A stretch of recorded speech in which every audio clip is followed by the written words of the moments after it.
You really want this place, don't you? I do. Welcome to Foxglove. I'm Charlie Peck. This view is beautiful. It's the only house I ever lived in. Nice-looking family. We always had a lot of love here. This house is yours now. We'll take good care of her. I'm gonna hold you to that. Have a good time in Florida, buddy. You're not gonna believe this. Charlie is outside cutting the grass. What? Did you just get this out of the garage? That's right, keep it. Something is really off with that guy. Hi. Hey, Scott. Hello. Hey, stop drilling holes in my house! It's not your house. Charlie's quite a guy. You know his wife died in that house. You think that's blood?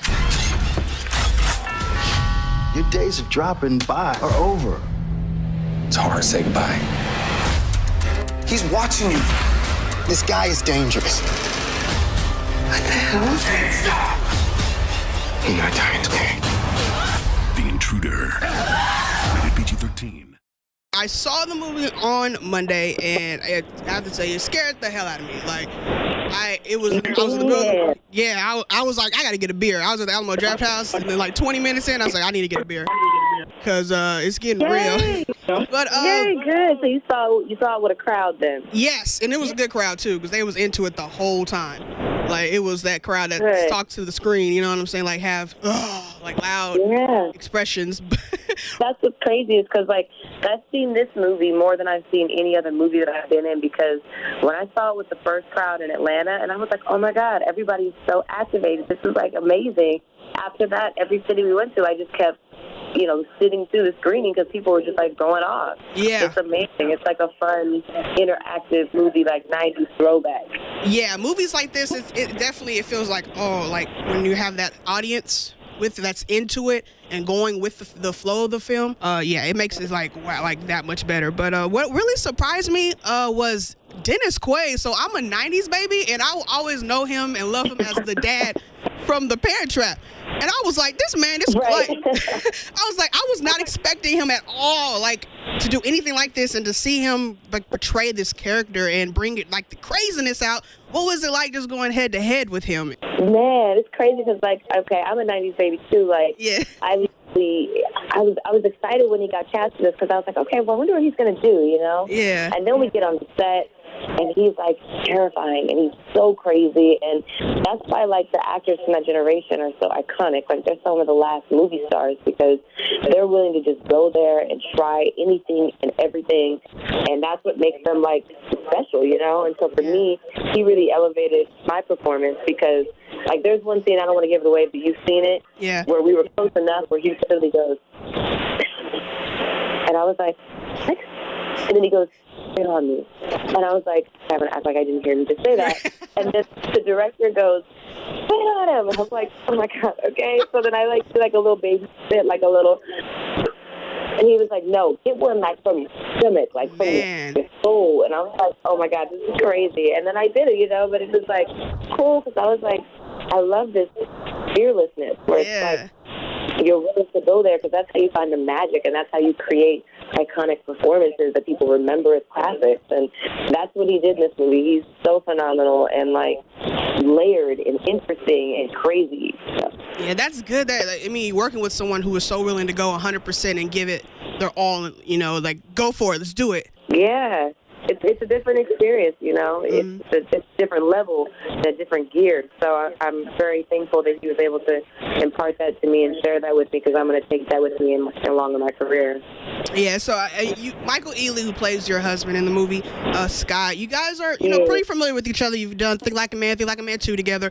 Do you find it easier to jump on projects when you know someone is you're really comfortable? I assume you're comfortable with because you guys have great chemistry on camera. Do you find it easier to jump on these type of projects knowing that someone that you know and that, you know, you got love for that's doing it with you? Yeah, I mean, I think now that I'm married, I'm a little bit more selective about intimacy, you know? And so it's great to work with somebody that, like, you do know and you know they have a great spirit, a great heart, and you have a great friendship, and you can talk about your, you know, wife and your husband and your kids and all that stuff with, and then be able go in there and just like have fun doing the job and feel completely comfortable because you know they're serious about the craft and they're trying to, come together with you and make this relationship authentic, and it's just a complete safe space as an actor. And so it definitely was. I'm glad that it was Michael because he's a great human being, and we had fun. It's showing that the marriage with you guys, it was just more than him being crazy and stalkerish. That's kind of having marital problems a little bit. I don't want to. It's hard to like talk about because I don't want to give too much of it away. But that's what I kind of loved about it. That it was just more than Dennis Quaid's character kind of coming in between the marriage, but there was like you guys have history of having a little bit of marital problems.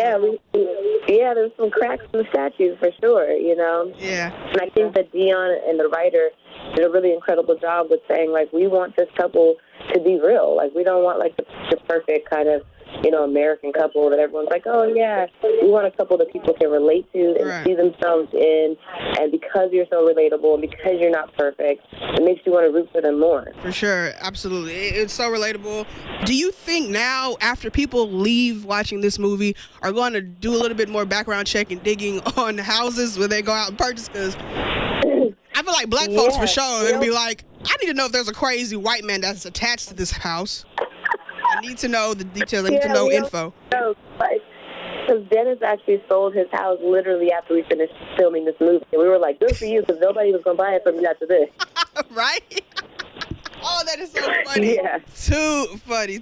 I'm curious though, Meagan, are you a big horror movie fan? I am. I totally am. I'm a connoisseur of this genre. Like, when I was, 10 years old, one of the main things that made me want to be an actress was like Halloween 4 and 5, the little girl who was Michael Myers' niece that he was trying to kill. I was like, oh, I want to be her. I want to do those kinds of things. And so, yeah, I mean, every time I get to do something in this space, it's really, really exciting for me because it just takes me back to one of the biggest reasons why I was excited to be an actress, because that feeling of trying to survive, that height feeling, you don't get to do that in every movie. And it pushes you to a different place. You have to figure out what would you do at a certain point. When do you fall apart? When do you not fall apart? When do certain things just like kick in that become survival mode? And for me, it's just really fascinating the way the mind works.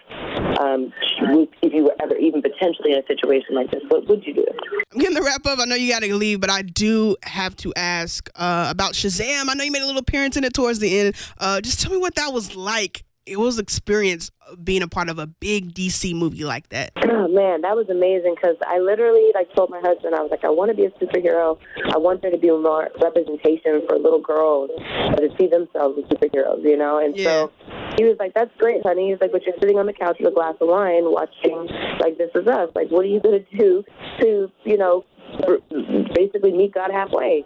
Yeah. And so I was like, that's a good point. Faith without works is dead.